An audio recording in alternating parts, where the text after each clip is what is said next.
India has reported more than 4 lakh new COVID cases in only 24 hours as of Saturday morning. This is the most any country has ever reported in the history of the pandemic. The virus is ripping through our population, killing 3,500 people a day. Now, based on the numbers and the fact that these numbers are increasing almost every day, it's obvious that the virus is moving through our country uncontained at this point. And it's adding an unprecedented pressure on our healthcare systems. Hospitals on a regular basis are running out of beds, out of oxygen, out of ICUs. People working in these hospitals, nurses, doctors, the management of the hospitals have been pushed to the very brink by this shortage as they try to care for the people who come to those hospitals.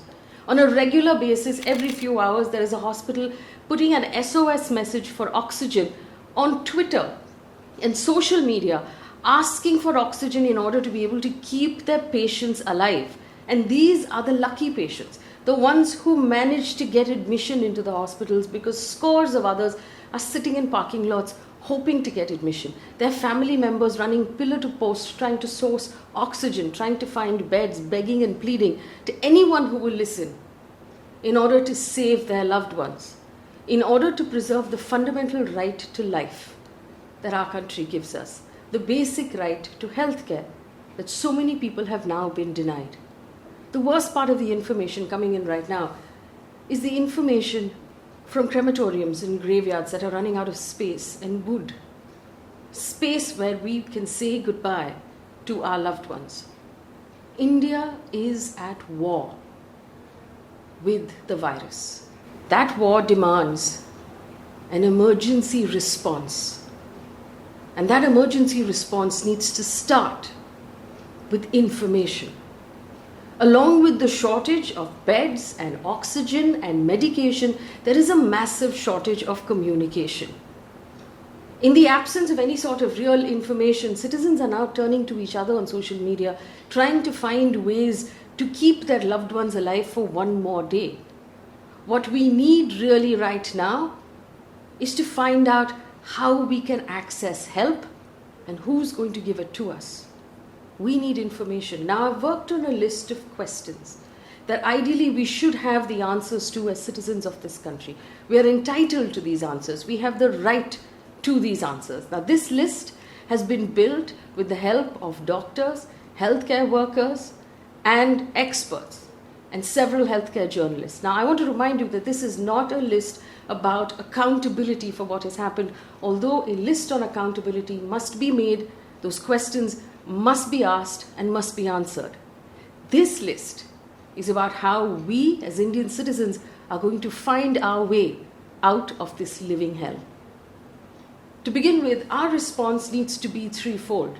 First of all, we have to address as a country the shortage of medical supplies, the shortage of oxygen, of drugs, of beds, and of resources in our hospitals. Secondly, we need to address the spread of the virus. The virus needs to be contained before it moves through other states, other districts, putting even more pressure on the system. And finally, it is accepted that the only real way out of this pandemic is vaccination. So vaccinating our population has to be part of our national plan. Now, I've divided the questions into these three categories. Looking first at the shortage of medical supplies, the first question we have to ask is this. As people continue to ask for oxygen in high courts, in hospitals, and on social media, has the government created a national crisis war room, an empowered group of people who are dealing with the crisis real time, solving problems and making decisions? If they have done so, who has been appointed to this committee? How often does the committee meet? And what are their decisions? Is there right now, or can there be, a national dashboard that is public to access for all citizens about the amount of oxygen that we are manufacturing on a daily basis, the oxygen that is coming in from across the world, where it's being transported to, the allocation to various states, and the transport and delivery to each individual hospital, so that citizens know where the oxygen is and they are able to make decisions about the care of their loved ones? Is there a national plan for the distribution of medical supplies and drugs needed in various hospitals and at state governments? And on what priority is this being made? Is there a national plan of sourcing and manufacturing the drugs that are currently on short supply? And who is working on this plan at this point?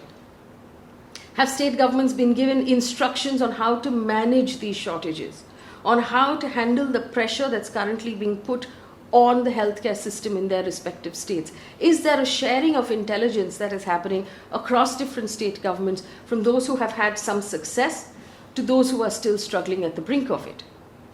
Remember, as the cases go up, there will be more pressure on the hospitals, on the doctors, on the nurses, on all of the equipment. Who is making this national plan? What is the plan right now for rural India and the shortages that rural India is facing, the pressure it's facing on its healthcare system, for those areas that are already facing the pressure and for those areas where the pressure is likely to come? Who is making this plan and what are the details? How many emergency field hospitals is the government of India constructing with the help of the military or the armed forces at this point? How many beds will these field hospitals bring? Where are they being constructed? And how can ordinary citizens access these field hospitals at this time? We know that there is global aid right now pouring into India, which is worth at least, from what we understand, $100 million, and that's just from one country, that's the US. Who is receiving this global aid? How will it be allocated across various regions of the country, across various states of the country? Who is making the plan on the allocation, the prioritization, the utilization of this global aid? And how can we find out more about it? The second category is obviously on the containment of the virus. Is there a national plan right now on how India is going to contain the spread of this second wave? Is there a plan to use a national lockdown to prevent the virus from going into states or districts or villages where it's not really a problem right now? How are we going to protect them? What instructions have been given to state governments on containing the virus within their states? Now remember, the last public address we had from the Prime Minister, which was the 20th of April, said very clearly that lockdown should be the last resort. Is that still the standing instruction to all state governments?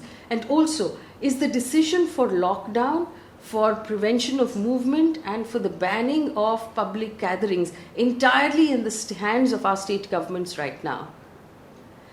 Is there a group of scientists working with the central government and the state governments to analyze the data of the spread of the virus, to predict areas where it will hit next, to advise, to aid and to caution state governments and district administrations on how to handle the virus if it does come into their state?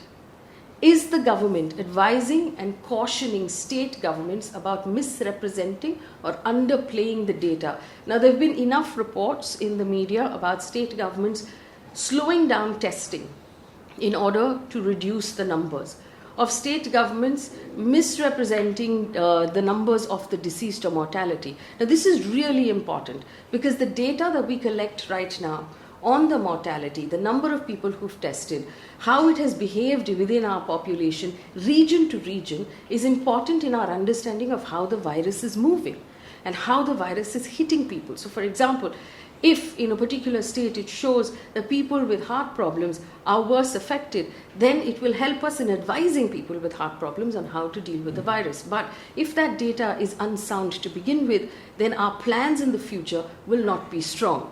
So is the central government giving clear instructions at this point to state governments on how they need to be collecting the data, how they need to be handling testing, and how they need to be reporting that data? That is information you and I deserve. Finally, on the vaccines. Now, since the vaccines are a clear and an absolute route for us out of the pandemic at this point, it's really important for us to know what the national plan is on the number of vaccines that will be manufactured in India over the next 2 years. What are the number of vaccine doses that will be imported into India over the next 2 years? How have these orders been placed? What is the timeline of the delivery of these doses over the next 2 years? Because that's likely how long it will take to vaccinate an entire population twice over on 2 doses. Now, of the doses that will be delivered, how will the prioritization happen to various state governments? On what criteria will they decide? Will it be based on the entire population of the state? Will it be based on the number of cases that either the state happens to be reporting at that time? Will it be based on a first come, first served basis? As citizens, we deserve to know. How will citizens who don't have access to internet or who don't have access to any sort of literacy at all register to take the vaccine right now, given the fact that the only way to register is either through a smartphone app or through a website portal of the Government of India? How will the two private sector manufacturers who are manufacturing the vaccine in our country decide who to give the vaccine to? Now, there's a limited supply, obviously, that we know of. Various state governments are asking for the same vaccine. Now we have large industrial houses asking for the same vaccine, and we have private hospitals who are ordering from the same supply. So how will the vaccine manufacturer decide between the state of Maharashtra, the state of Kerala, the state of Mizoram, or the state of Arunachal Pradesh? And in that same supply decide how much to give to, say, Apollo Hospital or Max Hospital that have said that they have already got supply. How much to give to big industrial houses like Reliance Industries that have decided to vaccinate their entire workforce and their families. On what criteria will these decisions be made? And has the decision been left entirely in the hands of the private sector manufacturer? Finally, is there a national plan on our preparedness for a third wave if and when it does happen? And how much resources, money and time are we investing right now in research on genome sequencing of the virus in order to catch any sort of variant or mutant that happens in India, so that we are prepared in case there is a dangerous mutant or a dangerous variation of this virus that does appear? Now, these are all questions that citizens of India are entitled to the answers to. And we do hope that the government shares this information with us so that we are all better prepared to make decisions. We are all better prepared to fight this war, because it's been told to us over and over again that this is only a war that can be won if we all fight it together. We can only fight it together if we all have the information.